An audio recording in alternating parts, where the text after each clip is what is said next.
All right, this is a video to quickly explain the AC method.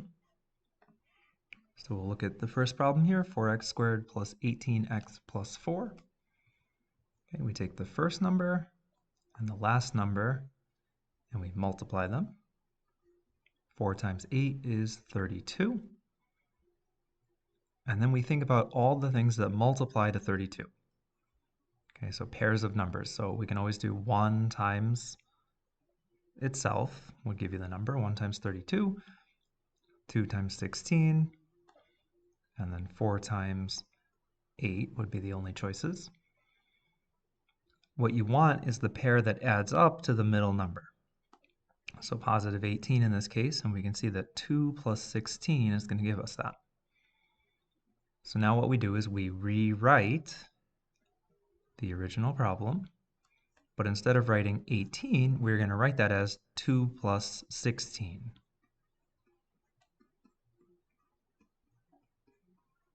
Okay, so we're just kind of like uncombining like terms, basically. That gives us 4 terms, so now we can factor by grouping. Okay, so if you want to draw your slash, you can. Pull out a common factor from 4 and 2. You can pull out a 2, and both of these have an x, so you can take one out as well. That's going to leave me with 2x plus 1. And then from the other two, right, pull out a common factor. So 4 goes into 16 and 8, but we can do better. 8 goes into 16. And that also gives us 2x plus 1. Because these match, we know we did it right. And now we can write our final answer. 2x plus 1, right? Write the thing that they have in common. And then everything else, 2x plus 8. And that's our solution. Okay, another example. 6x squared minus 11x plus 3. Again, we multiply 6 and 3. We get 18. Think about all the things that multiply to 18.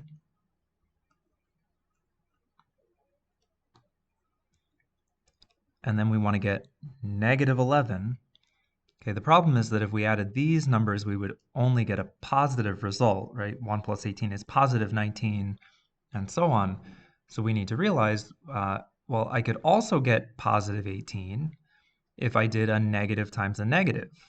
So if the positive numbers aren't working, try these as well. And then we see, oh, okay, negative 2 and negative 9.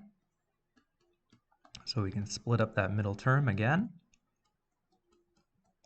Okay, whatever signs you used here, just, if you did a negative, put a minus, and if you did a positive, put a plus. And then factor by grouping. From the first two, I can pull out a 2 and an x. From the last part, again, if there's a negative here, you want to pull out a negative, and let's see, 9 and 3 would give me 3. And when you do that, what happens when you pull out a negative is all the signs change, so that'll just become minus 1. Bottom line is these parentheses need to match anyway, so you don't have to think too much. You know it has to be 3x minus 1 if you're doing it right. And now we get our final answer, 3x minus 1, 2x minus 3. Okay, one more example.